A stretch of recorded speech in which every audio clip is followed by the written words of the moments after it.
की बात कर आपकी प्राइवेसी के अंदर कुछ बात कर, वो तो जीरो है, zero zero zero zero zero. क्या आप जानते हैं कि हम एक दिन में तकरीबन 2500 दफ़ा अपने मोबाइल फोन्स को टच करते हैं और कोविड के बाद एशियन कंट्रीज़ में एक आम आदमी का स्क्रीन टाइम तकरीबन 7 घंटे तक पहुंच चुका है। और इसी चीज़ का फ़ायदा उठाया उन यूट्यूबर्स ने जो आज अपनी कामयाबी को नाम देते हैं फैमिली व्लॉगिंग का। ये वो कंटेंट क्रिएटर्स थे जिन्होंने आम पब्लिक को कंटेंट के नाम पर इंजेक्ट किया विद वल्गैरिटी, इन्फीरियरिटी कॉम्प्लेक्स और फाइनेंशियल स्ट्रेस के। एक आ गया भाभी रिवील करता हूँ, अभी मैंने रिसेंट देखा और उसके व्यूज आ गए। अब वो नेक्स्ट व्लॉग में आपको भाभी दिखाने वाला भाई। अभी मैं आपको दिखाने लगा हूँ, देखकर आपने कमेंट में बताना है कि आपको आपकी भाभी कैसे लगे। इन यूट्यूबर्स ने टारगेट किया उस ऑडियंस को जिनका मोस्टली ताल्लुक था मीडियोकर और पुअर फैमिली से और एज ग्रुप था 5 to 15 ईयर्स। इसीलिए उन सब व्यूवर्स को मैनिपुलेट करना बहुत ही आसान था। अपनी लाइफ के परफेक्ट व्यू को दिखा के ये साबित किया कि आप सबकी लाइफ कितनी इम्परफेक्ट है।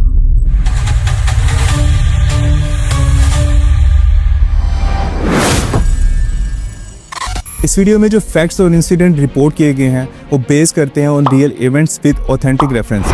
इन this video I am not gonna talk about someone choice to display his family on social media platforms. इस वीडियो में सिर्फ मैं आपको ये बताऊंगा कि किस तरह उनका कंटेंट हमारी सोसाइटी के ऊपर इम्पैक्ट कर रहा है। 9 अक्टूबर 2024 अकॉर्डिंग टू समा न्यूज़ एक इंसिडेंट रिपोर्ट होता है जिसमें एक टॉप ट्रेंडिंग कपल जिसके 8.1 मिलियन यूट्यूब फॉलोअर्स हैं उसको अरेस्ट करती है Lahore police on displaying weapons and performing anti government slogans on social media. Police आ गई दोबारा। क्या हुआ है? पुलिस आ गई दोबारा।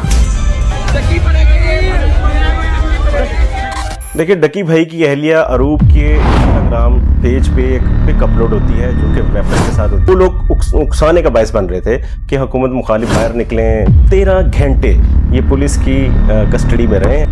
उनसे जब सेपरेट रूम्स में इन्वेस्टिगेशन की जाती है तो एक बहुत ही इंटरेस्टिंग सिचुएशन सामने आती है जिसमें ये कपल एक दूसरे को ही पूरे वाक़े का जिम्मेदार ठहरा देते हैं। और वो डकी भाई से इंटेरोगेशन चल रही है कि भाई हमने ऐसा नहीं किया, वो उनकी वाइफ ने किया। वो वाइफ पे डाल रहे हैं, वाइफ कह रही है उसने किया है। तो क्या ये वो लोग हैं जिसको मैं, आप और हम एज ए सोसाइटी आइडलाइज करते हैं जो कि मुश्किल आने पर अपने ही लाइफ पार्टनर को डिसऑन कर दें?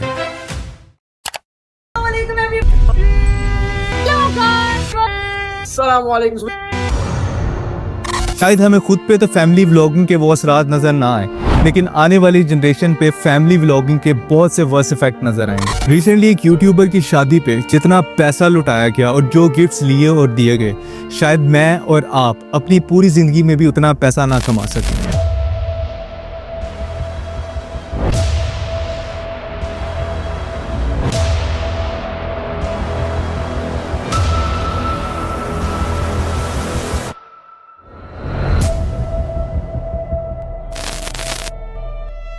पाँच से 15 साल का बच्चा जिसका माइंड अभी डेवलपमेंट फेज में है वो इन फैमिली व्लॉगर्स की एक्टिविटी को डे बाय डे कोड कर रहा है और उनके माइंड में एक ऐसी परसेप्शन डेवलप हो रही है कि इस फैमिली व्लॉगिंग से हम लाइफ में वो सब कुछ हासिल कर सकते हैं जो कि शायद हम एजुकेशन या किसी स्किल सेट से हासिल ना कर सकें। Education is a scam in Pakistan. Bro, मेरी क्लास में अभी तक एक भी बंदा नहीं है जो सक्सेसफुल हो। मैं हर बंदा व्लॉग कर रहा है। मतलब जब से मैं आया हूँ, जब से भाई कर रहा है व्लॉगिंग, हमने आधी जनरेशन यूट्यूब पे लगा दी, लोगों ने व्लॉग स्टार्ट कर दी। जो बच्चा पहले ख्वाब देखता था डॉक्टर या इंजीनियर बनने का, अब वो भी बनना चाहता है so called family content creator. बड़ों के क्या बनना है? मेरा यूट्यूब संभालूंगा, व्लॉग बनाऊंगा, बहुत बड़ा यूट्यूबर। लेकिन फ्यूचर में हमारी सोसाइटी को उस पॉइंट पे ले जाएगी where we all will be surrounded by uneducated minds, no creativity and people with zero skill set. इस वीडियो में आप देख सकते हैं कि किस तरह ये आदमी अपने सगे भाई का जनाजा लाइव कर रहा है just to make some views and negative fame. ये मेरे भाई काश की मैयत को लेके जा रहे हैं जनाज़गाह की तरफ और फिर मेरे भाई को कब्र के हवाले किया जाएगा। 2 जनवरी 2000 में स्टार्ट हुआ व्लॉगिंग का और एडम कंट्रास्ट वो पहले आदमी थे जिन्होंने सोशल मीडिया वेबसाइट पर अपना व्लॉग डाला। इस व्लॉग का सिर्फ मकसद ये था कि वो अपने दोस्तों को इंटीमेट कर सकें कि वो लॉस एंजल्स से रवाना हो चुके हैं।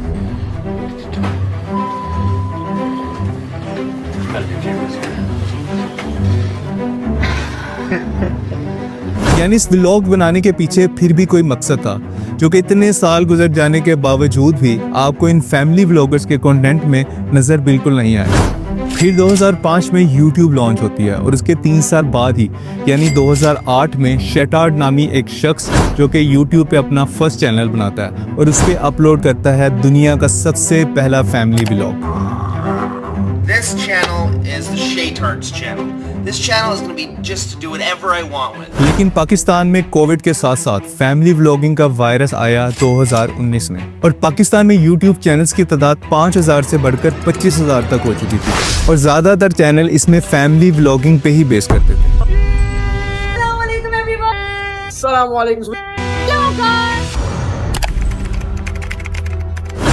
अब मैं आपको साइंटिफिकली प्रूव करूंगा कि आखिर एशियन कंट्रीज जिस तरह पाकिस्तान और इंडिया में इन फैमिली व्लॉगिंग्स की व्यूवरशिप इतनी ज्यादा क्यों है। एक अमेरिकन साइकोलॉजिस्ट डॉक्टर स्टीवन की रिसर्च से पता चलता है कि क्यूरोसिटी 3 तरह की होती है। नंबर 1 आती है व्यूरिस्टिक क्यूरोसिटी। इस क्यूरोसिटी में इंसान सिर्फ ये जानना चाहता है कि दूसरे की प्राइवेट लाइफ में आखिर क्या हो रहा है। और सेकंड आती है सोशल क्यूरोसिटी जो कि बेस्ड करती है गॉसिप्स और रूमर स्प्रेड करने पे। और थर्ड आती है intellectual curiosity and this curiosity is all about learning new things and knowledge. Asian country में व्यूरिस्टिक और सोशल क्यूरोसिटी की परसेंटेज इंटेलेक्चुअल क्यूरोसिटी से तकरीबन 200 गुना ज्यादा है। And I think in family vloggers ने इसी का फायदा उठाया by exposing their houses and even their bedrooms ताकि हम सबकी एज अ सोसाइटी क्यूरोसिटी की भूख मिट सके।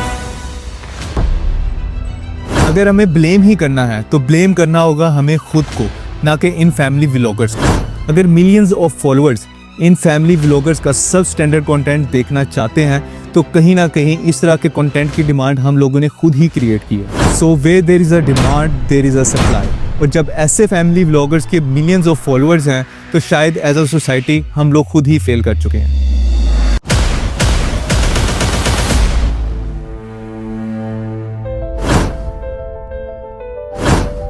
हमें वो कंटेंट कंज्यूम करना चाहिए जिससे हमारे नॉलेज और लाइफ में कोई वैल्यू ऐड हो। और इन फैमिली व्लॉगर्स को फॉलो करने की बजाय हमें अपने खुद के ड्रीम्स को परस्यू करना होगा। पैसे कमाने और इज्जत कमाने के फ़र्क को भी समझना ये हमारी खुद की ही जिम्मेदारी है। और हमें अपने से जुड़े लोगों को ये चीज़ समझानी होगी कि जो लाइफ का परफेक्ट व्यू ये लोग दिखाते हैं ये रियल नहीं है। They are just faking their daily routines and lifestyles just to feed our curiosity. So be confident what you do and what you are. Everyone has its own life, luck and circumstances. So be thankful to Allah and never complain about your life. क्योंकि risk सिर्फ दौलत की सूरत में नहीं मिलता। एक healthy पुरसुकून life और फरमाबरदार औलाद ये भी रिस्क की एक शक्ल है। And that's it for today's video. Don't forget to like, comment and subscribe my channel. And I will see you in the next one. तब तक के लिए take care. Allah Hafiz.